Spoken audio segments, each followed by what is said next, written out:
एक बार भगवान महादेव की मृत्यु लोक में भ्रमण करने की इच्छा हुई तो वह माता पार्वती के साथ भ्रमण पर निकल पड़े। भ्रमण करते करते वे विदर्भ देश की अमरावती नामक अति रमणीक नगरी में पहुंचे। अमरावती नगरी सभी तरह के सुखों से परिपूर्ण थी। वहां के राजा ने अति रमणीक शिव का मंदिर बनवाया था। उसमें भगवान महादेव भगवती पार्वती के साथ गए। वहां माता पार्वती भगवान शंकर जी से बोली, हे प्रभु, आज हम दोनों चौसर खेलेंगे। शिव जी ने माता पार्वती की बात को मान लिया और चौसर खेलने लगे। माता पार्वती ने मंदिर के पुजारी से पूछा, पुजारी जी बताओ, इस खेल में दोनों में से किसकी जीत होगी? पुजारी ने बिना विचारे ही कह दिया कि भगवान महादेव जी की जीत होगी। थोड़ी देर में खेल समाप्त हो गया और पार्वती जी जीत गई। अब माता पार्वती ने पुजारी को झूठ बोलने के लिए अपराध में श्राप देना चाहा। तब भगवान महादेव ने पार्वती जी को बहुत समझाया, लेकिन वे नहीं मानी और उन्होंने पुजारी को कोढ़ी होने का श्राप दे दिया। कुछ समय बाद पार्वती जी के श्राप के अनुसार पुजारी के शरीर में कोढ़ पैदा हो गया। इस कारण पुजारी बहुत दुखी रहने लगा। इस प्रकार कष्ट भोगते हुए कई दिन बीत गए।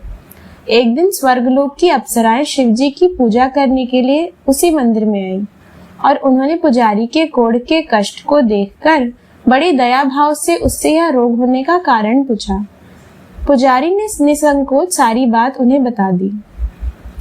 तब वे अप्सराएं बोली, हे पुजारी जी, तुम अधिक दुखी मत हो। भगवान शिव जी तुम्हारे कष्टों को दूर कर देंगे। तुम भक्ति भाव से 16 सोमवार का व्रत करो। पुजारी ने अप्सराओं से 16 सोमवार के व्रत की विधि पूछी। अप्सराओं ने बताया कि जिस दिन सोमवार हो उस दिन भक्ति के साथ व्रत करो और स्वच्छ वस्त्र पहनकर आधा सेर गेहूं का आटा लो और उसकी बाटी बनाकर गुड़ व घी मिलाकर चूरमा बनाओ। अब उसके 3 भाग करो। फिर घी, गुड़, धूप, दीप, पुंगी फल, बेलपत्र, जनेऊ जोड़ा, चंदन, अक्षर, पुष्पादि के द्वारा प्रदोष काल में भगवान शंकर की विधि पूर्वक पूजा करो। पूजा करने के पश्चात तीनों भागों में से एक भाग शिव जी को अर्पण करो और बाकी 2 भागों को शिव जी के प्रसाद के रूप में उपस्थित जनों में बांट दो और फिर स्वयं भी प्रसाद ग्रहण करो। इस विधि से 16 सोमवार व्रत करो। फिर 17वें सोमवार के दिन पाव सेर गेहूं के आटे की बाटी बनाकर और उसमें घी तथा गुड़ मिलाकर चूरमा बनाओ और शिव जी का भोग लगाकर उपस्थित भक्तों में बांट दो। बाद में स्वयं सब परिवार प्रसाद ग्रहण करो तो भगवान शिव जी की कृपा से तुम्हारे मनोरथ पूर्ण हो जाएंगे।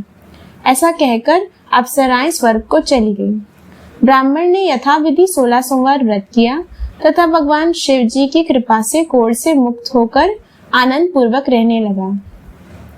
कुछ दिन बाद जब पुनः भगवान शिव और माता पार्वती उस मंदिर में आए तब ब्राह्मण को निरोग देखकर पार्वती जी ने ब्राह्मण से रोग मुक्त होने का उपाय पूछा तो ब्राह्मण ने 16 सोमवार व्रत के विषय में बता दिया। तब माता पार्वती ने अति प्रसन्न होकर ब्राह्मण से व्रत की विधि पूछी और फिर उसी विधि के अनुसार व्रत करने शुरू कर दिए। उन्होंने व्रत करते हुए कामना की कि उनका पुत्र उनके पास वापस लौट आए। व्रत करने के बाद उनकी मनोकामना पूर्ण हुई और उनके रूठे पुत्र स्वामी कार्तिकेय स्वयं माता के आज्ञाकारी हुए। कार्तिकेय जी ने अपने इस विचार परिवर्तन का रहस्य जानना चाहा और वे माता पार्वती से बोले, हे माता जी, आपने ऐसा कौन सा उपाय किया जिससे मेरा मन आपका आज्ञाकारी हुआ? तब पार्वती जी ने कहा कि उन्होंने 16 सोमवार के व्रत किए थे। स्वामी कार्तिकेय जी बोले, मैं भी इस व्रत को करूंगा क्योंकि मेरा प्रिय मित्र ब्राह्मण बहुत दुखी मन से परदेश गया है। मुझे उससे मिलने की बहुत इच्छा हो रही है। कार्तिकेय जी ने यह व्रत किया और उन्हें उनका प्रिय मित्र मिल गया। उस मित्र ने उनसे उस आकस्मिक मिलन का रहस्य पूछा तो वे बोले, हे मित्र, मैंने तुमसे मिलने की इच्छा से 16 सोमवार का व्रत किया था। अब ब्राह्मण मित्र को भी अपने विवाह की इच्छा हुई। स्वामी कार्तिकेय जी से व्रत की विधि पूछकर उसने यथाविधि व्रत किया। व्रत के प्रभाव से जब वह किसी काम के संबंध में विदेश गया तो वहां के राजा की लड़की का स्वयंवर था। राजा ने शर्त रखी थी कि जिस राजकुमार के गले में उसकी हथनी माला डालेगी वह उसी के साथ अपनी प्यारी पुत्री का विवाह कर देगा। भगवान शिव की कृपा से ब्राह्मण भी स्वयंवर देखने की इच्छा से राज्यसभा में एक ओर बैठ गया। नियत समय पर पूरी तरह सजी हुई हथनी आई और उसने उस ब्राह्मण के गले में माला डाल दी। राजा की शर्त के अनुसार बड़ी धूमधाम से राजकुमारी का विवाह उस सुंदर ब्राह्मण के साथ कर दिया गया। राजा ने ब्राह्मण को बहुत सा धन और सम्मान देकर संतुष्ट किया।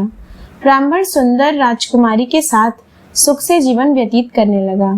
एक दिन राजकुमारी ने अपने पति से पूछा, हे प्राणनाथ, आपने ऐसा कौन सा पुण्य किया था जिसके प्रभाव से उस हथनी ने सारे राजकुमारों को छोड़कर आपके गले में माला डाली थी? ब्राह्मण ने कहा, हे प्रिय, मैंने अपने मित्र कार्तिकेय जी के कथन अनुसार 16 सोमवार का व्रत किया था, जिसके प्रभाव से मुझे तुम जैसी रूपवती पत्नी मिली है। व्रत की महिमा को सुनकर राजकुमारी ने भी पुत्र की कामना से व्रत किया। शिव जी की कृपा से उसने एक अति सुंदर, सुशील, धर्मात्मा और विद्वान पुत्र को जन्म दिया। माता पिता दोनों उस देव पुत्र को पाकर अति प्रसन्न हुए और उसका लालन पालन करने लगे।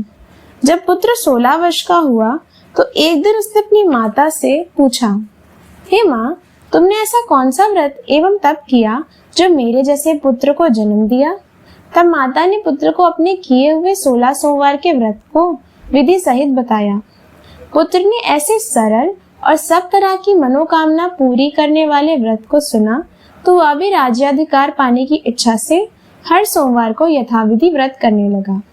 उसी समय एक देश के वृद्ध राजा के सैनिकों ने आकर उसको राजकुमारी के लिए वरण कर लिया। वह वृद्ध राजा अपनी पुत्री का विवाह ऐसे सर्वगुण संपन्न ब्राह्मण युवक के साथ कर बड़ा सुखी हुआ। वृद्ध राजा का स्वर्गवास हो जाने पर इसी ब्राह्मण बालक को गद्दी पर बिठाया गया। राजा बनने के बाद भी वह ब्राह्मण पुत्र 16 सोमवार के व्रत विधि पूर्वक करता रहा। जब 17वां सोमवार आया तो ब्राह्मण पुत्र ने अपनी पत्नी से सारी पूजन सामग्री लेकर शिवजी की पूजा के लिए शिवालय में जाने को कहा, परंतु उसकी पत्नी ने उसकी आज्ञा की परवाह नहीं की। उसने सारी पूजन सामग्री दास दासियों द्वारा शिवालय भिजवा दी और स्वयं मंदिर नहीं गई। जब राजा ने भगवान शिव का पूजन समाप्त किया तब एक आकाशवाणी हुई, हे राजा, तुम अपनी रानी को राजमहल से निकाल दो, नहीं तो तुम्हारा सर्वनाश हो जाएगा। आकाशवाणी को सुनकर राजा भयभीत हो गया और तत्काल ही मंत्रणागृह में आकर उसने अपनी सभासदों से मंत्रणा की। फिर राजा ने रानी को अपने यहाँ से निकाल दिया। रानी दुखी हृदय से भाग्य को कोसती हुई नगर के बाहर चली गई। रास्ते में एक बुढ़िया सूत काटकर बेचने ले जा रही थी। सूत का गट्ठर भारी होने की वजह से बुढ़िया उसे उठा नहीं पा रही थी। बुढ़िया ने रानी से वह गट्ठर उठाकर चलने को कहा। रानी ने बुढ़िया के सिर से सूत की गठरी उतारकर अपने सिर पर रख ली।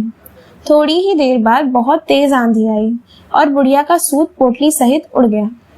बेचारी बुढ़िया पछताती रह गई और उस रानी को कोसती हुई अपने घर वापस लौट गई। अब चलते चलते रानी एक तेली के यहाँ पहुंची तो तेली के सारे मटके शिवजी के प्रकोप से उसी समय चटक गए।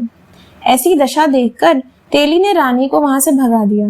इसी प्रकार रानी बहुत दुख पाती हुई एक नदी के तट पर पहुंची तो नदी का सारा जल सूख गया। फिर रानी एक सरोवर में सीढ़ी से उतरकर पानी पीने को गई तो उसके हाथ का जल के स्पर्श होते ही सरोवर के जल में असंख्य कीड़े तैरने लगे। रानी अपने भाग्य को दोष देते हुए उसी जल को पीकर पेड़ की शीतल छाया में विश्राम करने को गई। वह रानी जिस भी पेड़ के नीचे जाती उसी पेड़ के पत्ते तुरंत गिर जाते। वन, सरोवर और जल की ऐसी दशा देखकर गाय चराते ग्वालों ने समीप के मंदिर के पुजारी को सारी बातें बताई। पुजारी के कहने पर ग्वाले रानी को पकड़कर पुजारी के पास ले गए। रानी के मुख की कांति और शरीर की शोभा देखकर पुजारी ने सोचा कि यह अवश्य कोई किस्मत की मारी कुलीन स्त्री है। ऐसा सोचकर पुजारी ने रानी से कहा, हे पुत्री, मैं तुमको अपनी पुत्री के समान रखूंगा। तुम मेरे आश्रम में ही रहो, मैं तुमको किसी प्रकार का कष्ट नहीं दूंगा। पुजारी के ऐसे वचन सुनकर रानी को धीरज मिला और वह आश्रम में रहने लगी। परंतु आश्रम में रानी जो भोजन बनाती वह सड़ जाता, जल भर के लाती तो उसमें कीड़े पड़ जाते। अब तो पुजारी जी भी दुखी हुए और उन्होंने रानी से पूछा, हे बेटी, तुम्हारे ऊपर कौन से देवता का कोप है जिससे तुम्हारी ऐसी दशा हुई है? पुजारी की बात सुनकर रानी ने भगवान शिव के पूजन का बहिष्कार करने की सारी कथा सुनाई। तो पुजारी ने रानी से कहा, देवी, तुम सारे मनोरथों को पूर्ण करने वाले 16 सोमवार व्रत को करो। उसके प्रभाव से तुम अपने कष्ट से मुक्ति पा सकोगी। पुजारी की बात सुनकर रानी ने 16 सोमवार व्रत को विधिवत संपन्न किया और 17वें सोमवार को व्रत का उद्यापन किया। व्रत के प्रभाव से राजा के हृदय में विचार आया कि रानी को गए बहुत समय व्यतीत हो गया है, वह न जाने कहाँ कहाँ भटक रही होगी, उसे ढूंढकर वापस लाना चाहिए। यह सोचकर राजा ने रानी की तलाश में चारों दिशाओं में दूत भेजे। वे दूत रानी को ढूंढते हुए पुजारी के आश्रम में पहुंचे। वहां रानी को पाकर उन्होंने पुजारी से रानी को भेजने को कहा, परंतु पुजारी ने उनसे मना कर दिया।